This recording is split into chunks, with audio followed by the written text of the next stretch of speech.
IPL ২০২৬ দলের তরুণ তুর্কি রিঙ্কু সিংহকে সহ-অধিনায়কের দায়িত্ব দেওয়া হয়েছে। ভবিষ্যতের কথা ভেবেই এই সিদ্ধান্ত নেওয়া হয়েছে। নিলাম থেকে অনেক তারকা প্লেয়ারকেও দলে নেওয়া হয়েছে। কলকাতা আইপিএলের ইতিহাসে তিনবারের চ্যাম্পিয়ন। ২০১২ ও ২০১৪ সালে দুবার গৌতম গম্ভীরের নেতৃত্বে খেতাব ঘরে তুলেছিল নাইট শিবির। এরপর ২০২৪ সালে ফের শ্রেয়স আইয়ারের অধিনায়কত্বে এই খেতাব জেতে কেকেআর।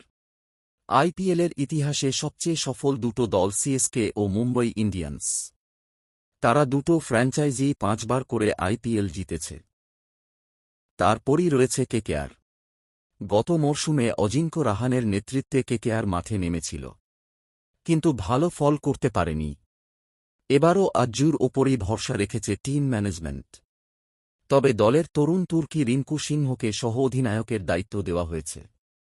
ভবিষ্যতের কথা ভেবেই এই সিদ্ধান্ত নেওয়া হয়েছে।